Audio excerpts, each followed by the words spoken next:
নমস্কার বন্ধুরা, মিঠু রান্নাবান্নে সবাইকে স্বাগত। এই প্রচণ্ড গরমে শরীর ঠান্ডা সতেজ রাখতে আজকে দু ধরনের ছাতুর শরবত বানিয়ে দেখাবো। এইভাবে শরবত বানিয়ে খেলে শরীরে এনার্জিও পাবেন।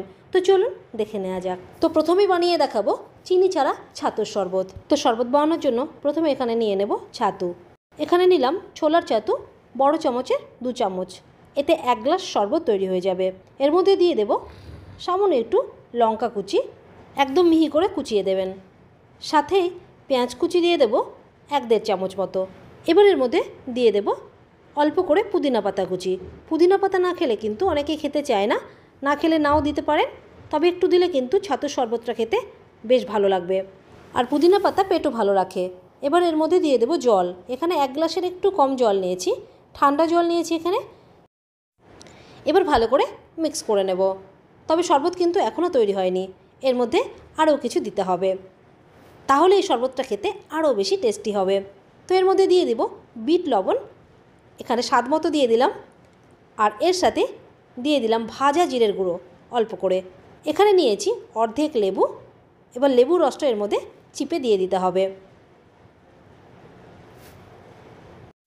এগুলো দেওয়ার পরে এবার ভালো করে মিক্স করে নিলেই এই ছাতুর শরবতটা একদম রেডি হয়ে যাবে। আর এইভাবে ছাতুর শরবত একবার বানিয়ে খেয়ে দেখবেন, খেতে দারুণ টেস্টি হয়, শরীরকে ঠান্ডা করবে আর এনার্জি পাবেন। সকালে এই শরবত 1 গ্লাস খেয়ে কাজে বেরোলে সারাদিন শরীরে এনার্জি পাবেন। শরবতটা একটু ঠান্ডা করার জন্য এর উপর দিয়ে কিছু বরফের টুকরো দিয়ে দেব।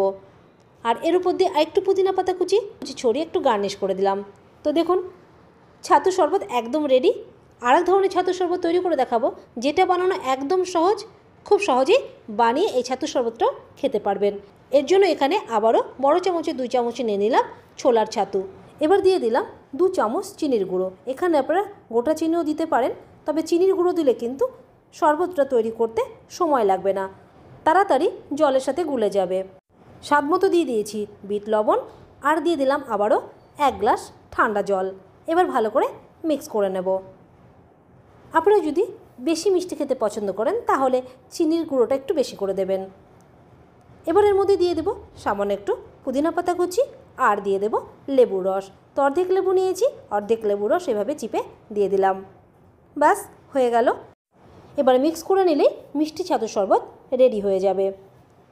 তো চিনি খেলে এভাবে চিনি দিয়ে তো শরবত তৈরি করেও খেতে পারেন, আবার চিনি ছাড়াও লঙ্কা এবং লবণ দিয়েও ছাতুর শরবত তৈরি করে কিন্তু খেতে পারেন।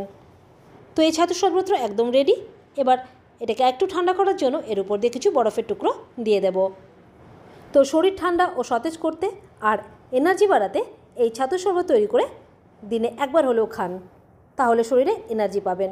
রেসিপি ভালো লাগলে লাইক শেয়ার করে প্লিজ চ্যানেলটিকে সাবস্ক্রাইব করে দেবেন। আজ এই পর্যন্ত, ধন্যবাদ।